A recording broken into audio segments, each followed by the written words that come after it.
Welcome back to the channel, guys. Today I want to talk about a free-to-play duo setup for Hydra that is absolutely incredible. Now, I do want to make one thing very clear. When you're watching this video, if you're somebody who does need help with Hydra, don't just look at this first screenshot I'm going to show you and just skip to the end, because I want to go through the actual Brutal team. The screenshot I'm about to show is on Nightmare, but on the Brutal team, it's a lot more free-to-play friendly. I tried making this team as accessible as I possibly could, and I want to talk about substitutions you can make, kind of my idea behind this team in general.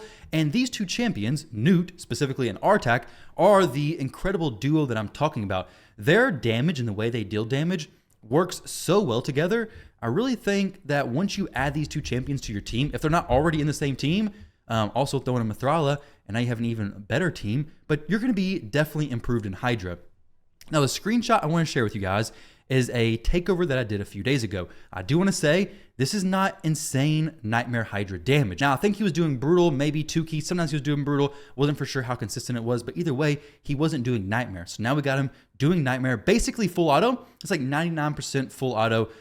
We do manual a little bit of it, and I will go over that in just a second. But if you want to get really high damage, you're going to manual a bit more. Now, speaking of takeovers, if you're interested in having a takeover done, you can click the link down below, fill out this form right here. We can get in contact, get you set up with something. And if you're curious if my takeovers are even any good, then come to the Discord channel, go to Takeover Reviews, and you can see people's opinions on the takeovers that I've actually done for them, whether it's gear cleanses, 3v3 help, dungeon help, account reviews, or Hydra help. So if you're interested in having something like that done on your account, just send me a message, fill out that form, we can get you set up. So today, the team I want to talk about isn't this one right here. This is basically the team, but we're not using Siphi or Ugo. So this is just an example. You can see right now that Gnut did 15 million damage, which is insane, and Artak did 19 million damage.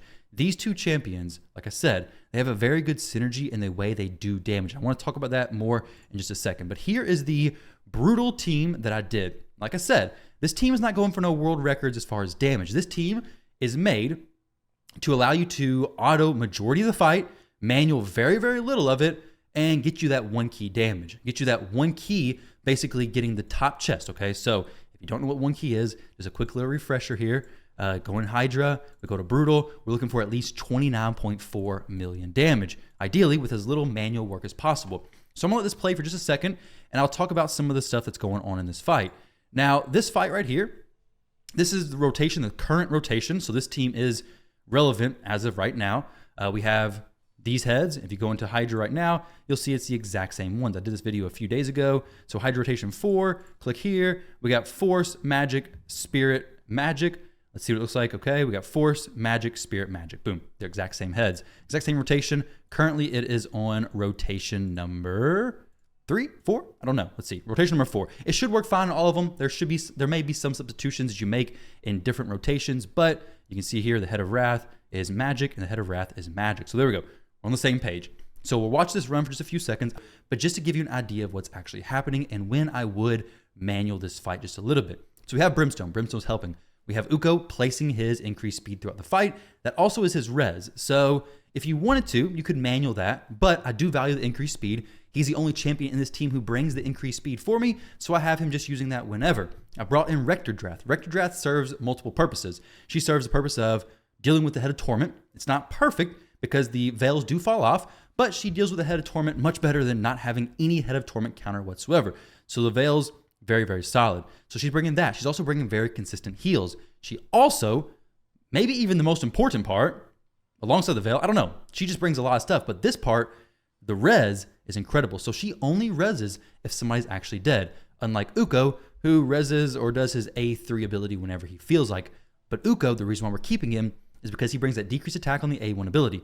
He also brings, as you can see right here, a block debuffs plus a decreased accuracy if the enemies have no buffs, which he also strips them on that A2 ability. You can see right there, Gnut. The reason why I mentioned him pairing so well with Mithrala is, let's rewind that just a little bit, okay? So Gnut is right here, this little veiled dwarf dude. Let's go ahead and get this playing. We should have no lag here. This isn't uploaded to anywhere. Let me go ahead and rewind that just a little bit. Is the thing just broken on me? What in the world? Let's go. Okay, so let's see if Gnut can do that thing again that he just did with the big smack. Let's go ahead and make this bigger again. So Gnut, let's see it, buddy. Let's see that big smack. When he goes in, that's his big A3 ability for the max HP hits. He's going to hit the head on the far left, and it's going to share damage to each head that has Hex on them. So you'll see, boom, 305,000 damage, also dealing 30,000 damage to each of the other heads. So every time he's doing that massive hit, which you can see right there, that hit is going to deal with the head that you're having problems with, which is a big reason why I think Gnut is so good, especially with Artak. Artak has a little bit of a trouble with freeing champions when they get eaten, or breaking champions from the shield that the head of DK places. Gnut, on the other hand, has no problem with that whatsoever. So if a champion gets eaten, boom, instantly frees them. But obviously, if Gnut gets eaten, there's a little bit of a problem. He's not there to free himself. Artak is able to do enough damage and activate his HP burns to actually free Gnut, but then when every other champion gets eaten, it's not a problem. Gnut breaks him free, no issue whatsoever. So we're talking about Uko a little bit. We talk about Gnut, the big, hard-hitting abilities. He also places a weaken on everybody, also has a decreased attack on his A2 ability, a lot of really solid stuff in his kit. So we know about Uko, we know about Gnut, we know about Rector Drath. So Rector Drath, some support, the res, dealing with the Head of Torment. Inquisitor Shamael could be a decent option, especially on rotations where the Head of Torment starts, but in this situation, it doesn't start, and Inquisitor Shamael just couldn't find a place in this team. If you have a champion like Duchess, if you have a champion like Siphi, both of those would be very, very solid options because they only res when somebody's dead. They bring amazing buffs. Siphi has a chance to just remove the True Fear, so she's incredible. She brings great heals. Both those champions are very solid potential options also. So next up, Mithrala. Mithrala is bringing a big shield on her A3, cleansing as well. So getting rid of these poisons, all these debuffs we have on our champions, very, very helpful. Plus a strengthen, huge help as well. Mithrala also places the Hex, places that increased attack as well as an increased defense on all of your champions. The poisons on her A1, I don't like those, but that's neither here nor there. We don't have that many debuffs going off. So Mithrala is bringing Hex, which helps us share the damage and have more of a consistent flow of damage going throughout the entire match. Mithrala, super, super helpful champion. You can see Gnut here just working down that head. Not a problem whatsoever. If you find a head that comes up that you don't like, he will destroy it without an issue. So Mithrala, just a fantastic support champion. If you want to try different supports, no problem, but she just brings so much good to Hydra. The Hex, the cleanse, the support, the survivability, everything is just so good for Mithrala. Now last up, we have Nia. So Nia is standing over there.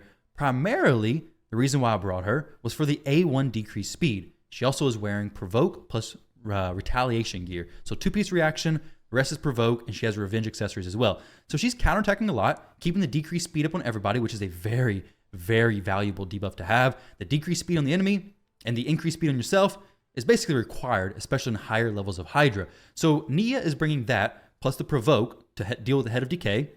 But if you use Nia on manual, she will do some incredible things for you. So Nia A2 actually, let's go ahead and check this out real quick. So her A2 paired with Gnut specifically can be nuts. Well, I guess Gnut's actually.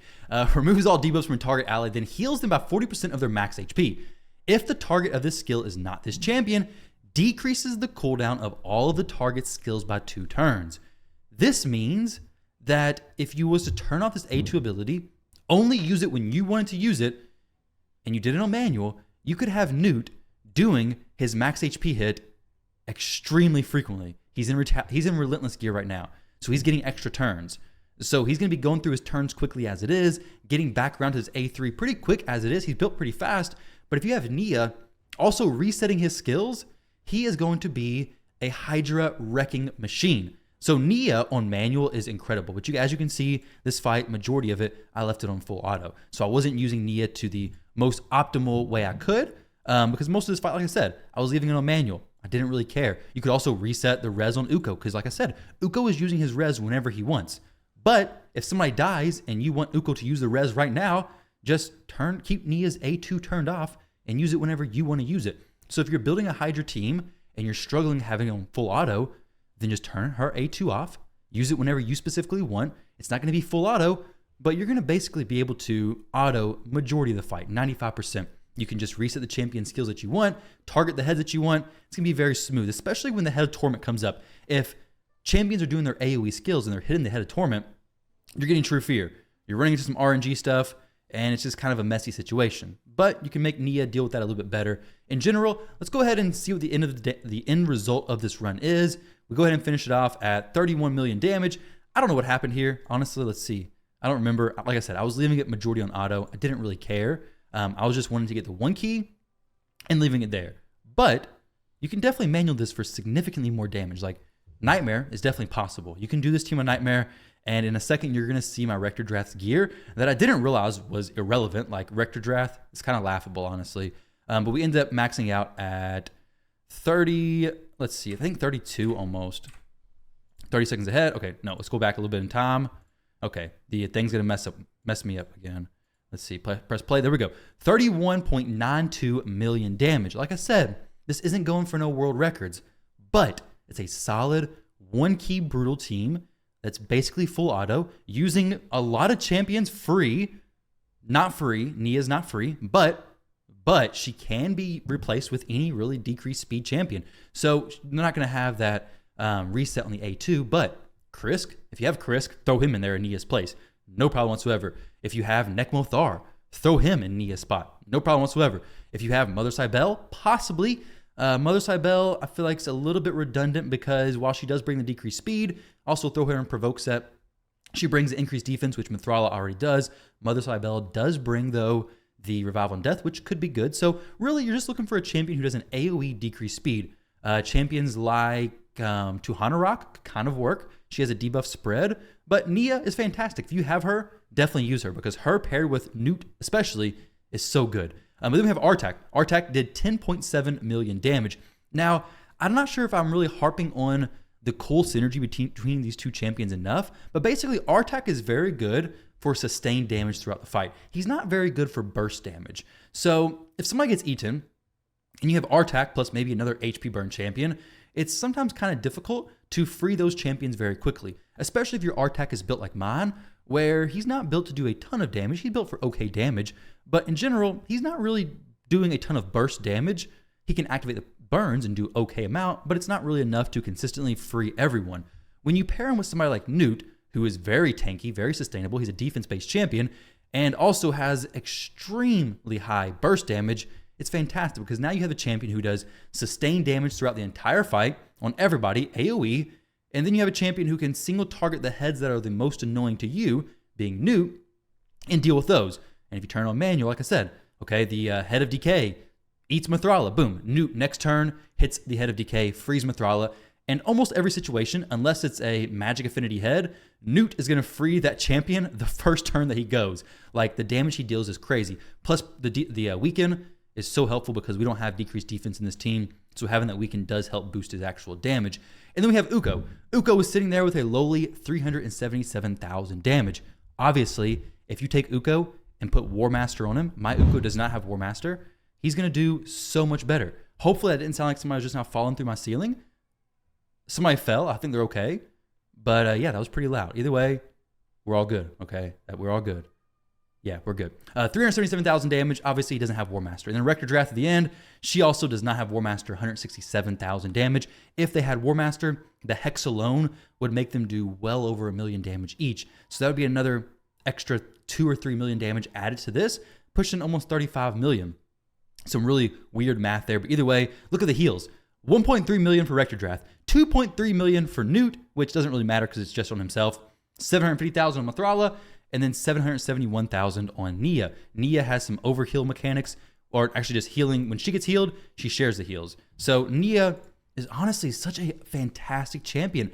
Her passive specifically says, whenever this champion is healed, heals each ally except this champion by 20% of that heal. So whenever Rector Drath's healing her, Nia is taking that heal and being generous and healing other players as well. So we're at 15 minutes in this video, guys. If you made it to this point in the video, please drop a like, subscribe to the channel, leave a comment down below if you think I should try anything different. But let's talk about these gearing of these champions. So my Artak, he is built currently to duo Spider, Dragon, and Ice Golem. You don't have to have this build. Honestly, I wouldn't even worry about the crit rate. 85% if you wanted, but in reality, just make him tanky. He doesn't do that much damage. Like, the crit rate is just for Spider content. I wouldn't even worry about that. For this, just make sure he has good HP, good defense, good speed. Speed is very important, so have good speed, and then the appropriate accuracy for whatever dungeon level you're doing. I'll show you guys my Hydra bonuses. So I do have some Hydra bonuses. Higher than I thought, but I do have some. So we'll click that on all these champions so you guys can see a more realistic approach. So pretty decent stats there. Though Artak never really was in worry of actually dying. So Artak's artifacts there, his skills, We do have Soul Reap, though Brimstone's perfectly fine as well. Soul Reap is for soloing Dragon, Spider, and Ice Golem. Then Masteries. So we have set up. We do have War Master. I'll actually hide myself from the screen here so you guys can see everything. So here's his Mastery setup. Then for Mithrala. Mithrala, she has Regeneration plus Immortal. Once again, this is for solo and duo content. It is very good, works out fantastic for Hydra, but for her, you're really pushing up her HP. Her shield is based off her HP, so make sure you push that up as high as you can. Good defense, good speed. Once again, going to Hydra. So good speed, we have good accuracy for whatever area of Hydra you're doing. I believe Mithrala was in the lead for that team. So when you do that, make sure you have a champion who can boost your accuracy. It makes gearing for accuracy a lot easier. So she has way more than actually needed for Hydra. There's Mithrala, her skills, everything's fully booked. And then Masteries, she has War Master as well. Fantastic leader for that aura. I mean, she has 80 aura and 80 accuracy in all battles. It's so good. And then we have Rector Drath. Let's look at her Masteries first before I embarrass myself. So her Masteries, she doesn't really need Oppressor or Timely Intervention. It's good, I guess. I mean, it works out. She has the A1 that does not really do anything at all, but her A2, healing, and then her A3 for the res works out pretty well. She is a very good healing champion. So she's fully booked. She has Miracle Heal to help recover some of that destroyed max HP. I'm not for sure how much it helps at this point, but either way, it's doing good, okay? And it worked for that team. And then her artifacts. Why is she missing artifacts? She is missing a ring as well as a banner. Now, does that affect her too much? Yeah, because this heals all allies by 20% of this champion's max HP. So for Rector Drath, you want to push up her HP as high as you can. My Rector Drath currently has 47,000 HP. What is going on with that? So you want to push her HP up to say 60,000, 70,000, 80,000, whatever you can get, push it up high because that's what she's healing based off of. Get her defense up high if you can. Make her tanky, make her survivable. And then push her speed up. 227, that's not bad, but if you can, make her even faster. Make her 250. Doesn't matter. She is a good champion to have going very frequently. Her A2 is the most important thing. Keeping that veil up is going to be very, very helpful and just in general, keeping your team alive. So she has no set really. Like this is just some shenanigans going on, honestly. She's missing a ton of HP from not having the ring or the banner. And this is a good necklace though. So there's Rector Drath. Now Uko, he's not geared for this. He is built in stun set plus speed. He is built for the arena. The only reason why I'm bringing him here is because he has enough accuracy and he is able to continually place the block buffs as well as the decreased attack on A1 and the decreased accuracy from that A2, plus strip any buffs that manage to get through. So good HP, good defense. He does not need to be that fast. That is way faster than he would ever need to be actually for Hydra. But definitely if you can go War Master, go War Master. However, mine does not have War Master. He also has Polymorph. You can't turn the Hydra heads into Polymorph, okay? No sheeping the Hydra heads. So Fearsome Presence is useless. Go War Master. You're easily going to add a few million damage to your entire run because Mighty Uko, everything he does is AoE as far as the A1 and A2. So you're definitely going to be getting quite a bit of extra damage. Also, if you're perfectly fine on accuracy, go ahead and use his speed aura. 20% speed on all your champions is fantastic. Next up, we have Gnut. Gnut is in reflection. He is in Relentless gear. Good HP, good defense. You're going to see that as a common theme across all my champions. His speed after the Hydra bonuses is 239. Doesn't have to be that, but make him fast if you can. And then his crit damage, we have 265. That's a pretty respectable amount, but you don't have to have it that high. Push it to a place that's comfortable for your account, run him, and he's still going to smack like an absolute freight train, okay? So just push it up pretty high, get his accuracy also high enough to actually place the debuffs. You don't need as much accuracy as I have because you just have to have enough accuracy that after Mithrala gives her aura, that you're then able to place the debuffs consistently. As far as his skills go, everything's fully booked. Definitely fully book him. He's amazing. As far as his blessings go, I've seen people using Soul Reap a lot, specifically for Fire Knight. So using him for Hydra plus Fire Knight, Soul Reap works great. For Hydra, you don't really need a lot of champions having Brimstone. 2 champions with Brimstone is usually pretty solid. You can use Gnut in Brimstone as well, but it's really up to you. It makes sense because he does have accuracy, but like I said, it's really up to you and what you want to do with your Gnut. Now, as far as the masteries go, Giant Slayer. Giant Slayer, of course. He has a triple hitter on 2 abilities. Giant Slayer is definitely going to get the most value. I'll show you guys this a little bit longer and just go ahead and copy. These are the ones I used. May not be the best masteries. You can change it up, but these are the masteries that I use for my run. And then last up is Nia. Nia is in as much revenge accessories as I can get. I want her counterattacking as much as possible. She's in Provoke plus Retaliation. Retaliation is going to give her a 15% chance to counterattack when hit. Obviously, Revenge is going to give her also a 5% per each piece. So in total, she has about a 30% chance when hit to actually counterattack just from the Relentless gear plus the Revenge accessories. And then obviously Provoke gear. If you don't have the Provoke gear, the Revenge and Retaliation isn't quite as valuable, though it's still valuable because she does have a very good A1 ability. It has a chance of placing decreased speed on all enemies. So definitely an ability worth going for. She's Void Affinity, so she's never going to weak hit, which is fantastic. Now, as far as her actual stats go, let's go ahead and check this out. Hydra battles, she has good HP, good defense, very common theme. 226, honestly, 250 plus I would rather have, but 226 is fine. 345 accuracy, so enough to place her debuffs on the Hydra at whatever difficulty you're doing. Skills, she's fully booked. This A3 ability, we're not even using it. And then her masteries. We have War Master. War Master, fantastic. She's doing so much AoE. You can see in this fight, she did 2 million damage. So she can definitely do some damage just from doing that A1 ability. That A1 AoE does add up for sure, especially since she's getting so many counterattacks into champions who have Hex. It works out fantastic. So guys, I want to jump in here real quick and show you all the actual presets to this team. And then you guys can hopefully build a team similar or maybe make some substitutions, but hopefully you can understand enough.